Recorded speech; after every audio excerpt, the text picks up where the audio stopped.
Hey, this is Dave Detman, lead photographer of Capital Photography. Today I'm going to show you how to balance your U3X Longbow. Now when you receive it, these weights won't be attached to the bottom. Most likely the rest of it will be assembled. All you need to do is slap the weights on the bottom here to get you going.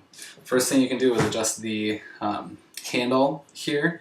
I always put it all the way forward due to the fact that I'm using a digital SLR. What you do is you have to put the camera on the plate. So I'm going to do that real quick.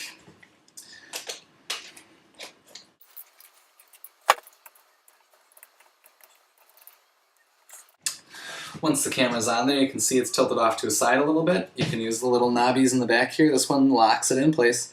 This one with the silver part on it can move it to the side. I'm going to try and get it level.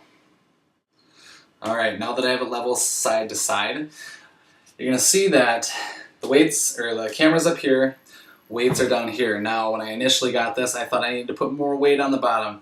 When I did that, after purchasing a lot of extras at Ace Hardware, I realized that actually I didn't need to do that. That the counterweights that came with the camera most likely balanced it out just fine. If you let go of the weight on the bottom, slowly come to balance right here. Now, right now, you can see that it's swinging from side to side. It's moving just a little bit too fast for me, which is telling me that there is too much weight on the bottom right here. Now, once you have the weights on the bottom correctly positioned, it should take a while for you to drop and for the weights to get to the position down in the bottom. If it goes too quickly, then you know you need to take some weights off. If it isn't moving at all, or it keeps wibbling all over the place, you probably need to put a couple more weights back on. Now, last thing, I've noticed that I needed to do this, and it's probably just due to the fact that the SLR is more forward heavy as well as top heavy than most other smaller camcorders, is you actually have to end up bending this tube. I recommend doing it over your leg or over the end of a couch or something like that, so that way you don't kink the tube.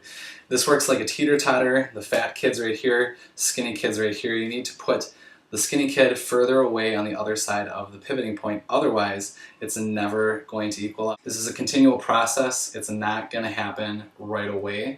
You might even notice that while you're using it, you need to level it out again. So real quick, we'll run through it again. Mount the camera, adjust side to side right here. You might end up adding some weight back here, probably not. You'll probably end up taking some weights off the bottom down here unless you have a very heavy camera. Mine is a Canon 7D. And last but not least, you're going to end up bending this tube slightly, most likely back towards you, in order to get the camera level. There you go.